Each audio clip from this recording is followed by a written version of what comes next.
Welcome to today's session. I suppose this is our 11th day of NCF. Yeah. So we are done till pedagogy and considerations that are to be, seen into with regard to different developmental domains of pedagogy. That is through different stages. So we are going to explore today pedagogical considerations related to social and ethical development stage-wise. In every stage, considering social and ethical development, what are the styles of pedagogy that we need to follow? So let us start with Chitra ma'am as usual. Yes, So you'll have to zoom it a little bit for me. It's too I'll do small. it. Yeah, I'll do it. Thank you, sir. Foundational stage, teaching students social norms and strategies to adhere to, teaching valuable social participation and contribution in accomplishing simple tasks, and teaching the meaning of cooperation and respect for others are all immensely important in social and ethical development at the foundational stage.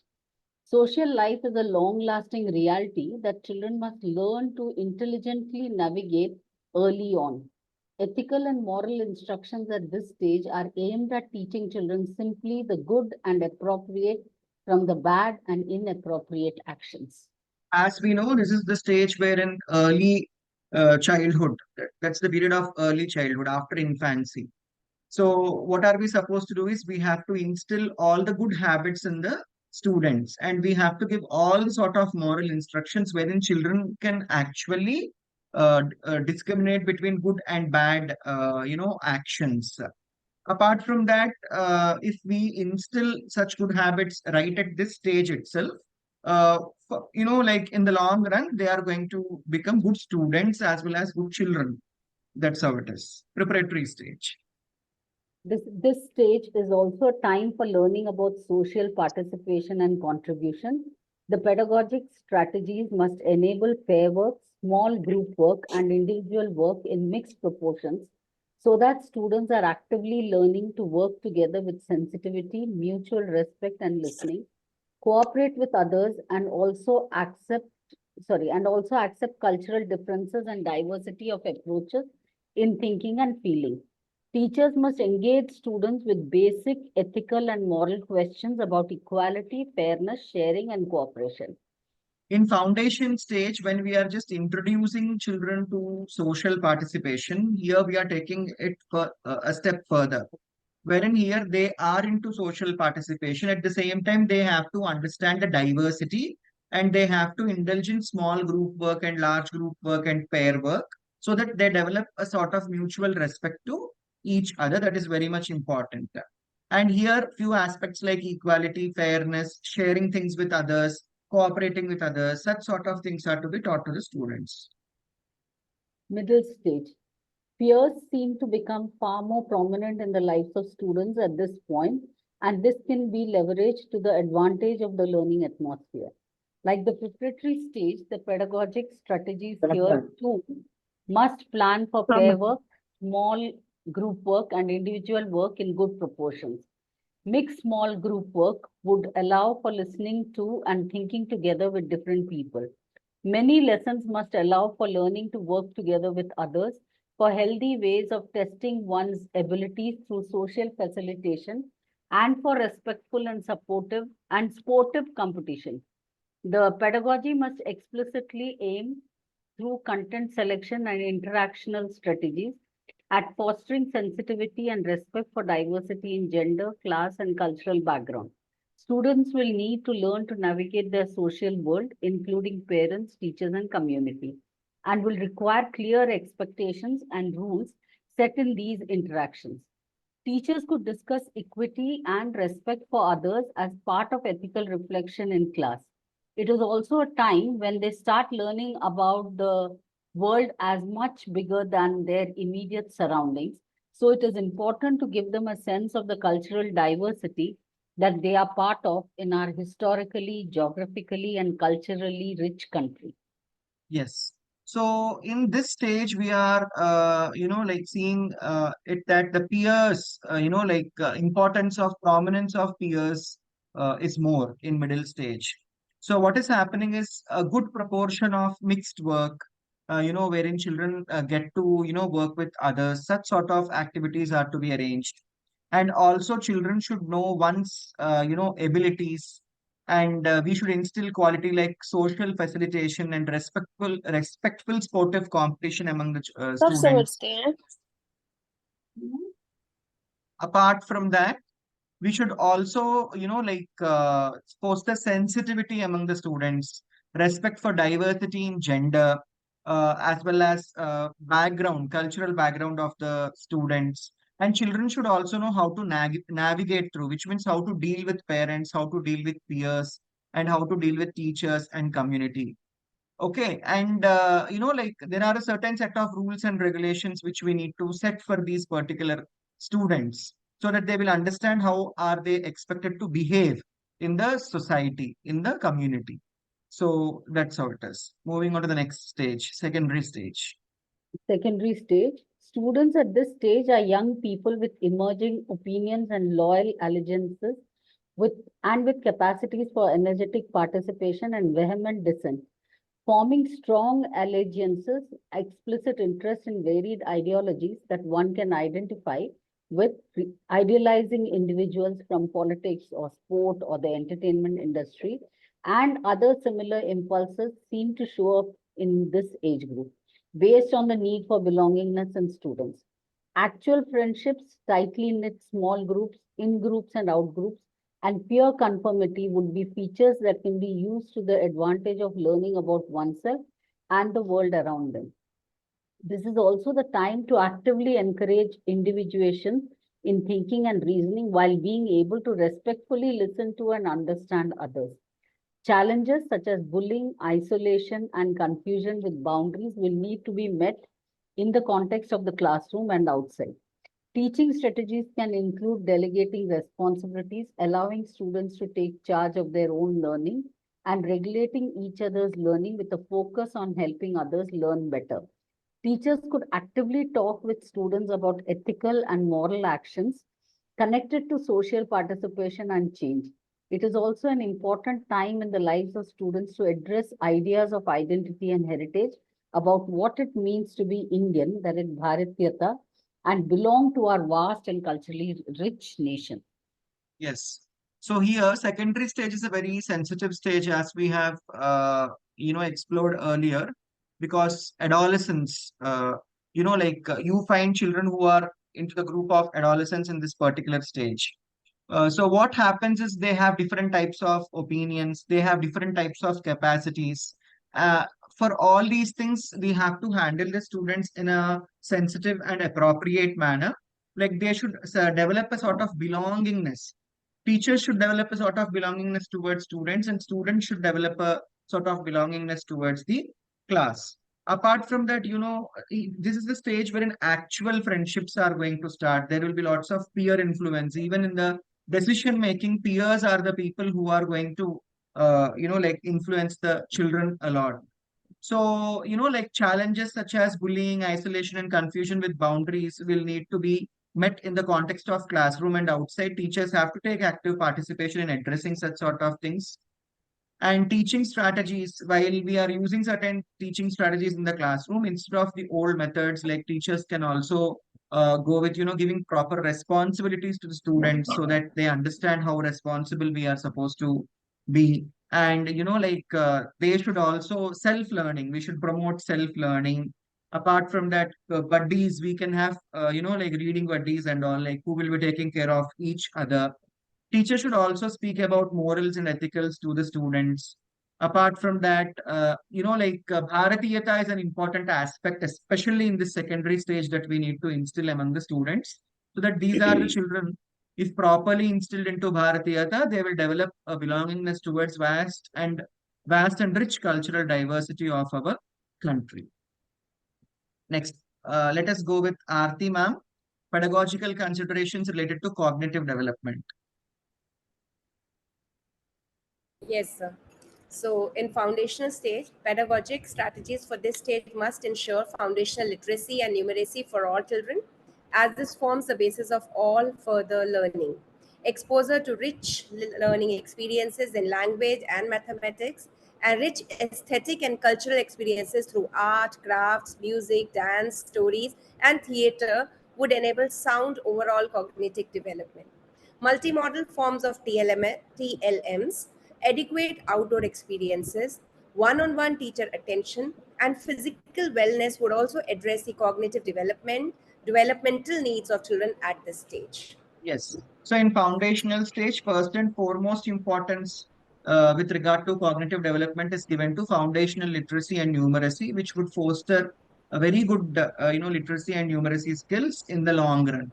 Apart from that, we have to also give rich learning experiences in languages and mathematics and aesthetic and cultural experiences, which means aesthetic is beauty.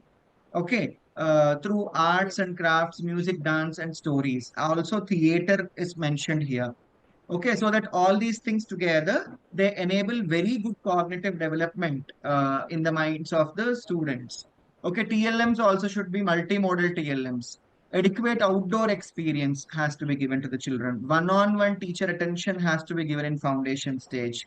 We should also concentrate on physical wellness of the students. So when all these things brought together, okay, it will foster proper cognitive development in the minds of the children. Preparatory stage.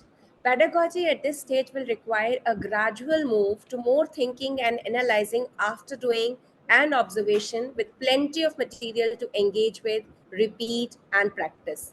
This repeated practice will form the basis for study habits, independent thinking, and independent learning that is to come in the middle stage. Multimodal TLMs and one on one attention are still necessary to a good extent at this stage, as these strategies will form a strong conceptual basis for students across curricular areas. Planning for field visits in various subjects, apportioning sufficient reasoning, encouraging thoughtful questioning, encouraging creative and artistic activity, learning skills to inquire through conversation with people, and reading or referring to books are important pedagogical strategies in this phase. Yes. So the foundation that has been led in numeracy and literacy are going to be helpful here. So after observing the children, one-on-one attention has to be given by the teacher. Apart from that, this is a very important stage for the transition that happens between foundation stage and the middle stage. So actually, we are getting the child ready for the middle stage. That's the reason we are calling it as, preparatory stage. Apart from that playway methodology, independent thinking has to be promoted. Independent learning has to be promoted. Basic study habits are to be instilled in the students. Proper field visits are to be, planned, and sufficient outdoor working week is also to be, outdoor activities are also to be planned in a working week. Apart from that, students are to be encouraged to demonstrate their skills in a logical manner. They are to be motivated to come up with reasoning. Okay, they are to be motivated to come up with thoughtful questions, creativity, artistic activity, learning skills, inquiry. All these things are to be promoted among the students. Yes, middle stage. Middle stage. This stage often demonstrates the most accelerated learning possibilities. Individual learning abilities and individual creativity begin to show sharply in distinctions from others. This will require pedagogic attention, especially for those who struggle and for those who excel in their achievement levels, given the context of group learning processes. Teaching students how to assimilate understanding and shifting from practical to theoretical concepts across curricular areas, demanding great rigor in and capacity for working would be essential pedagogic considerations at this point. Yeah.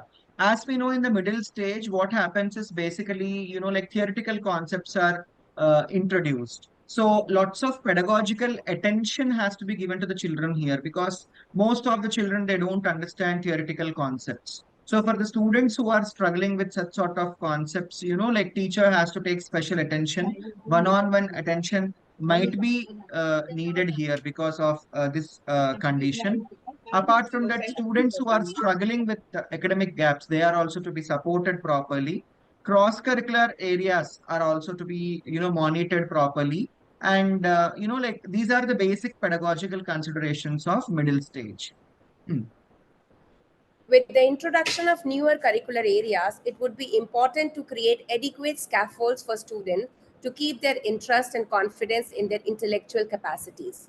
Students' capacity for abstract thinking and formulating one's own innovative ideas improves markedly, and teachers can present challenging material that requires abstract reasoning and application.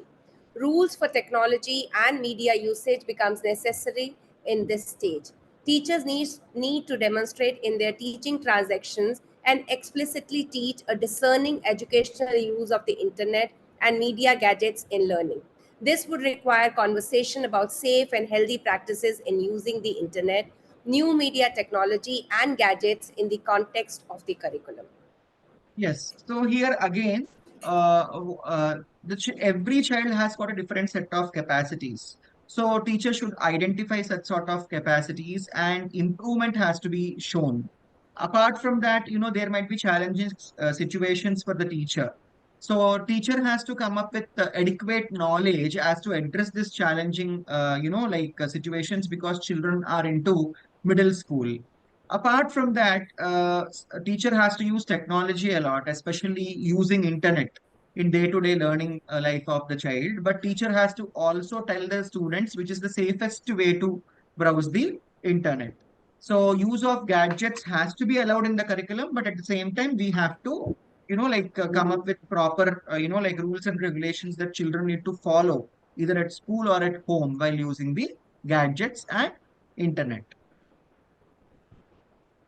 So that's internet literacy and media literacy. So much has to be there at this particular stage. Yes, yes. Secondary stage.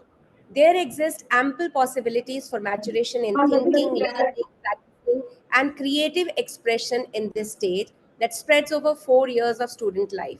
Teaching students how to independently assimilate understanding and encouraging abstraction and theoretical concepts across curricular areas, demanding rigor and encouraging creativity and innovation in working and presenting their views would be very important pedagogical consideration for secondary students.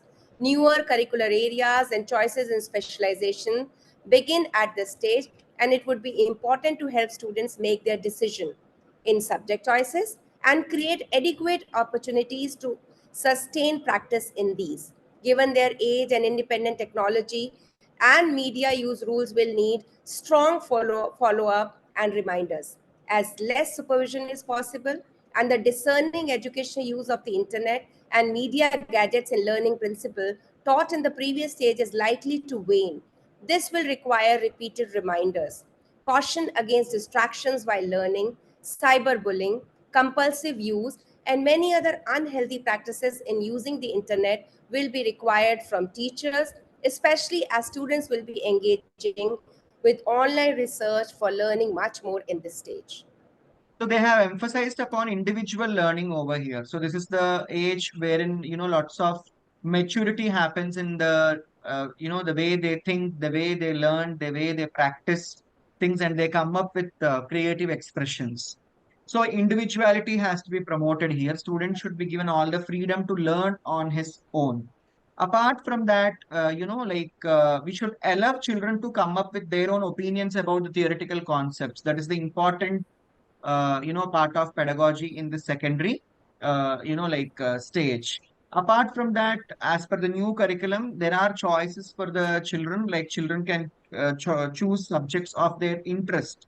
Okay. And adequate knowledge has to be transferred to the children so that they can practice all these things in a proper manner. Apart from that, as there is lots of use of technology over here, teachers should make children aware about the malefic effects of the technology also, so that children will be be informed about all such sort of things, security, being secured in this cyber world. Okay, that is a very important factor that teachers need to follow. Moving further, overall principles of pedagogy. Suchitra ma'am. Yes, sir. I'm reading. Yes. Overall principles of pedagogy. Given all of the above, the following principles of pedagogy must inform classroom planning and instruction across all stages. Every child is capable of learning. Children are natural learners. A. Learning is an active process that involves both understanding and doing. B. Children learn best when they are respected, valued, and involved in the learning process. C. Children learn in a variety of ways, illustratively, through making something, participating in discussion, listening, speaking, reading, writing, questioning, exploring, discovering, and experimenting. D. Learning happens best when classroom processes make connections with the life of students and their prior experiences, focus on conceptual clarity, and provide variety and challenge to students. E. Practice is a critical and integral part of learning process. Yeah. So The these are the few principles, 5 major principles that every teacher should keep in mind while she or he is planning instruction for the students across all the ages. All the above are to be definitely, noted, but these are the basic principles that are to be followed commonly in all the stages. Like children will be, learning is a process that involves both understanding and doing. It is not just about understanding, it is also doing what they understood. Apart from that, uh, children learn best when they are respected. So we have to respect the children. We have to make sure that they are feeling that they are valued. Okay. In the learning process, it is not outside the learning process. Within the learning process also, whatever knowledge they have, that has to be respected. As we know that children learn in a variety of methods, like children should be involved in participation of discussion, listening, speaking, reading and writing, questioning, exploring, discovering, and experimenting. Such sort of methodology has to be followed. So, learning happens best when classroom processes make connection with the life of students and their prior experiences. So, we have to focus on the conceptual clarity and provide variety of challenges to the students, because through problem solving, they can learn more. They will apply the knowledge for solving the problem. Practice is a critical and integral part of learning process. We have seen yesterday also, I mean Saturday, practice is very important. Sadhana, it is also called as sadhana. So they have given many Indian, like theories about practice, remembering things, meditation and all. So we have to motivate children as to practice in whichever stage they are. Continue, ma'am. following are non-negotiable. A. Punishment and fear are detrimental to learning and must not be used in the classroom. It's B. clearly understood. Inequality. We should not punish Yes. the children. Yes. Inequity in the classroom on the basis of caste, gender, religion, socio-economic conditions, student performance, or any other factor is unacceptable. C. So we should not bring Memorization. about any discrimination based upon the above set things. Hmm. C. Memorization must not be the primary form of learning or of assessment. It is not that we D. have to make them memorize everything. We have to make them use or apply the Understand. knowledge that they have gained. D. Students must not be treated as passive receivers of information. This makes classroom processes lead to boredom and monotonous routines. Students must be seen as active agents in pedagogy, um, And so agents in their own education. in their own education. Yeah. Um, So students must be students, we should not treat students as passive information receivers. It is not the teacher is giving information and student has to, like keep it in his or her mind. Okay, like there shouldn't be boredom and monotonous routines in the class shouldn't be found. Okay, they should be active in the classroom. Okay, they should learn by doing. Effective pedagogy therefore encourages conceptual understanding, active discovery, questioning and debating, and independent learning. It So gives these are serious the pedagogical consideration. styles that we need to follow in the classroom. It gives serious consideration to student experiences and student voices, acknowledges and accommodates student diversity, builds on students' previous knowledge, uses a range of teaching techniques, and gives timely feedback on work done. Okay, so these are, the things which we always need to keep in our mind. And these are on very serious note that students' voice has to be considered. We also should acknowledge the learning of the child. We have to accommodate diversity in the classroom. We have to build upon the previous knowledge of each and every child. Use different types of teaching techniques and give timely feedback so that they will learn more from the feedback. Now, 3.4 is approach to assessment. Suchitra ma'am, you can Approach to continue. Yes, sir. Yes, sir. Approach to assessment. NEP 2020 states the aim of assessment in the culture of our schooling system will shift from one that is summative and primarily test rote memorization skills to one that is more regular and formative, is more competency based, promotes learning and development for our students, and tests higher order skills such as analysis, critical thinking, and conceptual clarity. The primary purpose of assessment will indeed be for learning. It will help the teacher and student and the entire schooling system continuously revise teaching learning processes to optimize learning and development for all students. This will be the underlying principle for assessment at all levels of education. So the The primary thing policy for here is not testing the memory of the child. Rather than summative, we are going to give, like more importance for formative assessments, wherein they are completely competency based and they promote learning. Apart from that, they should also be in such a way that higher order thinking skills, analysis, critical thinking, and conceptual clarity increases day by day with the help of such sort of a formative assessment. assessment. Yeah, next. The policy further continues. The progress card will be holistic, 360-degree multidimensional report that reflects in great detail the progress as well as the uniqueness of each learner in the cognitive, affective, and psychomotor domains.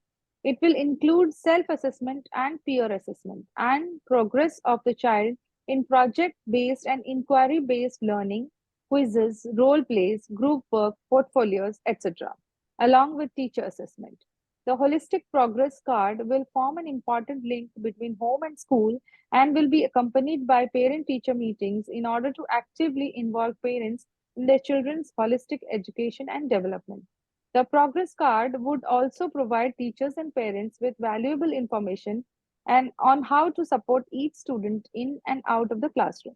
AI based software could be developed and used by students to help track their growth through their school years based on learning data and interactive questionnaires for parents, students, and teachers in order to provide students with valuable information on their strengths, areas of interest, and needed areas of focus, and to thereby help them make optimal career choices. Great. Aarti ma'am, can you just summarize this particular excerpt about this holistic progress card and all? Sir, what I have known about this is it is a holistic or a multidimensional report. And according to this report, I mean, it is actually continuous CCE, the one we had it before. So it will include self-assessment of the child. It will include peer assessment of the child. It will include assessment by the parent and then assessment by the teachers as well. So it is 360-degree assessment of the child from all the aspects. That's what I have known till now. And I think I mean, how we are going to check in the class, some inquiry-based learning has to be there, quizzes should be there, role plays have to be there, group work. We maintain portfolios as well. So progress card will provide teachers and others as a valuable information. Basically, it is to find out where the child needs extra support. How can we support that child? And instead of, I always suggest, instead of remediation, let us call it strengthening the child, the scaffolding of the child. So that will get. And it seems one AI software will be developed very soon, and it will help us to track the child's performance throughout the year, and it will help the child in the next year, coming up in the next year. The teacher will have all the information, like anecdotal reports we used to prepare. So it will definitely give valuable information, and it will be strengthening the child. Their areas of interest will come to know, and where we need to focus, it will help us to make, do better for the child as well. Yes. Apart from that, it also helps as an important link in between the parent and the teacher. And the parent will be getting most of the information through the holistic report card. Yes, great, Aarti ma'am. Thank you for Also, that. also, this AI-based software could be used by the students to find where they're lagging behind. That's what is Exactly, said there. Yeah. exactly. Now, purpose of assessment, Suchitra ma'am. Yeah. Purposes of assessment. Assessment has two purposes: measuring achievement of student learning and gauging effectiveness of classroom processes and teaching materials used for teaching and learning. In the everyday of the classroom, Assessment refers to any process of gathering information about student learning that can be interpreted, analyzed, and used by the teacher and others where relevant. For guiding the teaching learning process, aggregating student learning at relevant junctures, and reporting student progress over time. Educational assessment thus plays a critical role in continually improving teaching and learning. Assessment is also used for certifying student learning and education completion at key stages. Yes. Example, grade 10 and grade 12. So what is the purpose of assessment? The first purpose is that we measure the achievement of the learning of the student. And second thing is that to understand whether the teaching material and classroom process that was used by the teacher was effective or not. So these are the two important purposes of assessment. Apart from that, in the everyday of the classroom, assessment refers to any process of gathering information about students' learning that can be interpreted. So we have to interpret the students' learning, analyze, and used by the teacher for guiding the teaching learning process, not only the child. It is also for guiding the teaching learning process the teacher is using in the classroom. Aggregating student learning at relevant junctures and reporting student progress over time. So we should also report the progress of the student over time. Okay, wherever gaps are there, those gaps are to be filled. Okay, so assessment plays a very critical role in continually improving teaching as well as learning of the child. So wherever in certain areas like grade 10 and grade 12 and all, we will also certify the child whether he is, like eligible to sit in the next level class or not. Yes, ma'am. Next. Assessment of Assessment learning, of assessment for learning, assessment assessment for as learning as learning. Assessment of learning, assessment for learning, assessment as learning. Assessment of learning refers to the measurement of achievement of student learning. measurement Assessment of the for achievement of the student, which means wherein we are properly using it as a tool. We are giving mark for it. That is assessment of learning. assessment of learning. Assessment for learning refers to evidence of student learning gathered by the teacher that provides inputs to guide teaching learning processes. Assessment, when designed meaningfully, can be used as a powerful tool that contributes to and supports better student learning and teaching practices. Teachers who have a good sense of where students in the class do well and where they struggle can take more informed decisions about the pedagogical practices. Recent studies have shown that students can play an active role in taking charge of their own learning. When assessments are introduced as non threatening tools for self reflection and introspection, they become developmental and constructive in nature. This is referred to as assessment as learning. In school education, one needs to look at all three approaches to assessment mentioned above: assessment of learning, for learning, and as learning. Great. Chitra ma'am, can you summarize this excerpt? Yeah. So here they are saying that when they're talking like how assessment is taken at different stages. One is it is for learning, and one is as learning, and one is off learning. So in off learning, like you said, it is the tool for measuring how much the child has learned during that period. And assessment for learning is telling us about the progress that the child has made during that particular year, in the sense that whether he has improved from the place where he was to the next stage, and where is the lacuna that he is having and how that has to be improved. So this in one way also helps the teacher to understand how she should proceed in the next step, or how she should continue her teaching this thing, so that there is the effect is more. And then as learning is that it should be in such a way that the children don't feel threatened by it, and learning becomes fun, and they talk only about improvement, not for judging somebody, or not for threatening them, or not for putting them in different classes that they have done well, because they might be good in one particular thing and may not be good in something. It's okay. It is only for a self-reflection for them to understand, okay, this is the area where I'm weak and I need to improve on this. And it also helps the teacher to make changes in her own way of teaching, so that she can help the child to overall improve himself or herself. Great, ma'am. Yes. So this is all about assessment of learning, for learning, and as learning. as well. So one thing which I would like to like emphasize upon once again is assessment for learning is the continuous process, continuous assessments which we are conducting in the classroom after every small like concept that has been taught, so that to understand how much the child has understood the topic. Current challenges in assessment. Yeah. Current, Chitra ma'am, should will I? you start reading? Yes, sir. Yeah. Suchitra ma'am, you explain this. Okay. In our schools, currently, assessment has mostly become mechanical and routinized. It is mostly focused on measuring rote learning of content rather than on measuring achievement of competencies and learning outcomes. Assessment is also generally experienced by students as an intimidating process that generates fear and leads to labeling and segregation based on marks that they have scored in tests and examinations with significant social consequences. The stress caused by board examinations at grades 10 and 12 is even more, leading to deep anxiety among students and families almost universally in our country. The examinations place an enormous amount of pressure on students over what are perceived as life-altering days and milestones of their lives. Many other matters contribute to board examinations becoming severe stressors. Example, examinations being available only on particular days, little real possibility of improvement if the student has had one bad day during the examinations, and use of board examinations results in college admissions.